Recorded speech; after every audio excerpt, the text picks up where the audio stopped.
জীবনের প্রতিটা মুহূর্ত বাঘের বাচ্চা দেখে এসেছি নিউজ চ্যানেলে। এবার ভাবলাম যে সত্যি সত্যি বাঘ দেখবো। কলকাতা চিড়িয়াখানায় ঢোকা মাত্রই আমাদেরকে ডাস্টবিন দেখিয়ে দিল। জানি না একটা বন্ধু তো প্রকৃতির প্রেমেই পড়ে গেছে। এখানে প্রবেশ নিষেধের বোর্ড দেখে আরেকটা বন্ধু জিজ্ঞাসা করলো যে এখানে প্রবেশ নিষেধ করতে গেলে কাকে প্রবেশ নিষেধ করতে হবে। আমার দুই বন্ধু মেয়েদের বাথরুমে হালকা হতে গেছিল। একজন দেখে বললো, এরা কোন মেয়ে যে দাঁড়িয়ে দাঁড়িয়ে হালকা হচ্ছে? আমি বললাম, এরা মেয়ে নয়, এরা ট্রামের প্যাসেঞ্জার। দুই বন্ধু একে অপরের পোস্টার দেখে তারা খুব খুশি হলো যে কলকাতা চিড়িয়াখানায় তাদের এক ঐতিহ্য রয়েছে। এই রঙের দুনিয়ায় করার কিছু নাই, তাই এরা রং ত্যাগ করে সাদা কালো হয়ে গেছে। এটা কেউ আগে জানতো না, কিন্তু এখন আমি বুঝতে পারছি। 22 বার জেল থেকে পালানোর পর এখন আর জেল থেকে পালানোর ক্ষমতা নেই আমাদের এই রকেটের। কারণ তিনি এখন ওয়েস্ট বেঙ্গলের আন্ডারে। কারণ ওয়েস্ট বেঙ্গলে জানেন সবাই জেলেই থাকে। আরবের লোকরা জানে না তাদের জীবনের উদ্দেশ্য এখানে পড়ে আছে, তাই তারা এখন দিশাহীন, উদ্দেশ্যহীন, খালি পায়ে মরুভূমিতে এখানে ওখানে দৌড়ে বেড়াচ্ছে। একটা লাল রঙের ছাগলকে জেলের মধ্যে পুরে দিয়ে তারা হরিণ বলে কাজ চালাচ্ছে। কাছে গিয়ে যখন তাকে আমি জিজ্ঞাসা করলাম, তুমি কি হরিণ? বললো, চল পালা এখান থেকে। সে আমাকে ঘুরে ভয় দেখাচ্ছিল। যখন আমি ভাইজানের নাম নিলাম তখন সে তার অকাত দেখিয়ে দিল এবং দূরে চলে গেল। আমি ভাবলাম একটা চিড়িয়াখানায় একটা বাচ্চাকে জেলে বন্দি করে রাখা হয়েছে, পরবর্তীতে দেখি না, অনেকগুলো হাঁস এখানে রাখা হয়েছে। জুম করে অনেক চিন্তা ভাবনা করে দেখলাম ওখানে অনেক দূরে কি রাখা হয়েছে, পরে দেখি না, এখানে অস্ট্রেলিয়ার প্লেয়ার ট্র্যাভিস হেডকে রাখা হয়েছে। আমরা বললাম যে এই টুল্লু কোথায়?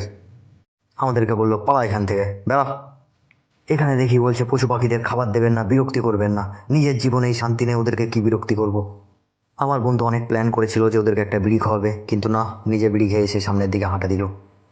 সামনে গিয়ে দেখি সরীসৃপ ভবন, ভিতরে ঢুকে দেখি না, অনেকগুলো পুরো কলকাতার এক্স সমূহগুলোকে রাখা হয়েছে। জানি না কার এক্স, কোথায় এক্স, কেন এক্স। কাউকে কাঁচের ভিতরে রাখা হয়েছে, কাউকে বা গাছের ভিতরে বা রাখা হয়েছে। জনকে দেখি জলে ডুবিয়ে মারা হচ্ছে, তবুও সে নিঃশ্বাস নিচ্ছে। 3-4টে এক জায়গায় শুয়ে তারা আমৃত্য অনশন করছে। এটা একটা স্পেশাল এক্স, এটা সেই সৌদি আরবের এক্স। আপনারা হয়তো জানেন না, এটা বিখ্যাত সৌদি আরবের এক্স। এই এক্সটা হচ্ছে সরকারি কর্মচারী, খুব ধীরে সুস্থে কাজ করে, তাই খুব ধীরে সুস্থে উপরে আসছে। এটা হচ্ছে সৌদি আরবের সান্ডা প্রো ম্যাক্স। সারা জীবন মাঠে ঘাটে দেখে এসেছি, এরা খুব ফেমাস হয়ে গেছে, তাই এখন টিকিট কেটে দেখতে হচ্ছে। চিড়িয়াখানায় গিয়ে ভালো ভালো সবাই জিনিস দেখে, আর এইসব জিনিসগুলো সব আমাদের চোখেই পড়ে। বিড়ালে হাগু করছে, তাও আবার খুব আস্তে আস্তে, তাড়াতাড়িও করে না। নিজে কালো হয়ে সাদা বাঘ দেখার আশায় গিয়েছিলাম, কিন্তু দেখি পুরো এলাকাই সাদা, কিছু নেই, ফাঁকা। এখানে চুলবিহীন কিছু লোকে বাঘকে খোঁচা মারছিল, কিন্তু বাঘ তাদেরকে খোঁচা মারার সুযোগ পাচ্ছিল না, কারণ সে জেলে বন্দি। পরে দেখি রাজামশাই ল্যাদ খেয়ে শুয়ে আছে, ঠিক আমাদের মতো। জীবনের কোনো উদ্দেশ্য নেই, জীবনের কোনো দিশা নেই। অনেক চিন্তা ভাবনা করে আমি যখন বললাম এটা একটা কুকুর, তখন একজন বলল, পলা, এটা আয়নার ভিতরে হায়না। এটা জলহস্তী, পুরোটাই ডুবে গেছে, হালকা জেগে আছে, ঠিক আমার কেরিয়ারের মতো, আমার জীবনের মতো। অনেকক্ষণ ধরে এর সঙ্গে আমার চোখ রাঙারাঙি হলো, প্রচণ্ড ঝামেলা হলো যে তোর পায়ে জুতো নেই কেন। আমি অনেকক্ষণ চিন্তা ভাবনা করলাম। এতে আমাকে বললো যে আমি বাংলাদেশের নয়, আমি যখন তখন বাটার দোকানে ঢুকে পড়বো। ওর সঙ্গে ঝামেলা করে তার পাশের বন্ধুকে এসে বললাম যে যাস আমার নাম করে রাজার দোকান থেকে দুটো জুতো নিয়ে নিস। আমি জানতাম না যে খাবিবকে কলকাতা চিড়িয়াখানায় রাখা হয়েছে। অনেক কষ্ট করে দেখলাম যে হ্যাঁ, সে ভিতরে আছে, মাংস খাচ্ছে। আমি জানতাম না এটার নাম হচ্ছে হর্নবিল, বিলে বিলে হরেন মেরে বেড়াই। এদেরকে যখন আমি জিজ্ঞাসা করলাম যে তোরা উঠছিস না কেন, ওরা বললো যে আমি উঠছি, তুই দেখতে পাচ্ছিস না, ভালো করে দেখ। পরবর্তীতে জানলাম যে শালারা গেঁজা খেয়েছে। এতদিনে বুঝতে পারলাম আমার এত ঘুম আসে কেন, কারণ রাজারা একটু বেশিই ঘুমোয়।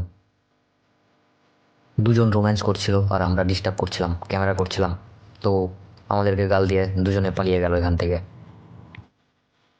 এদের জীবনের উদ্দেশ্য কি জানি না, সবাই কোন দুঃখে ছিল জানি না, সব শোক পালন করছিল এক পায়ে দাঁড়িয়ে।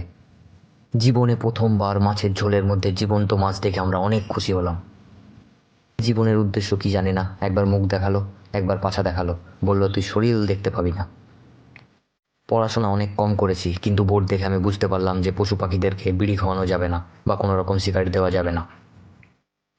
এদেরকে আমি বললাম যে আই চেক করি, তুই খালো না আমি বেশি খালো? আমাকে বললো পালা এখান থেকে।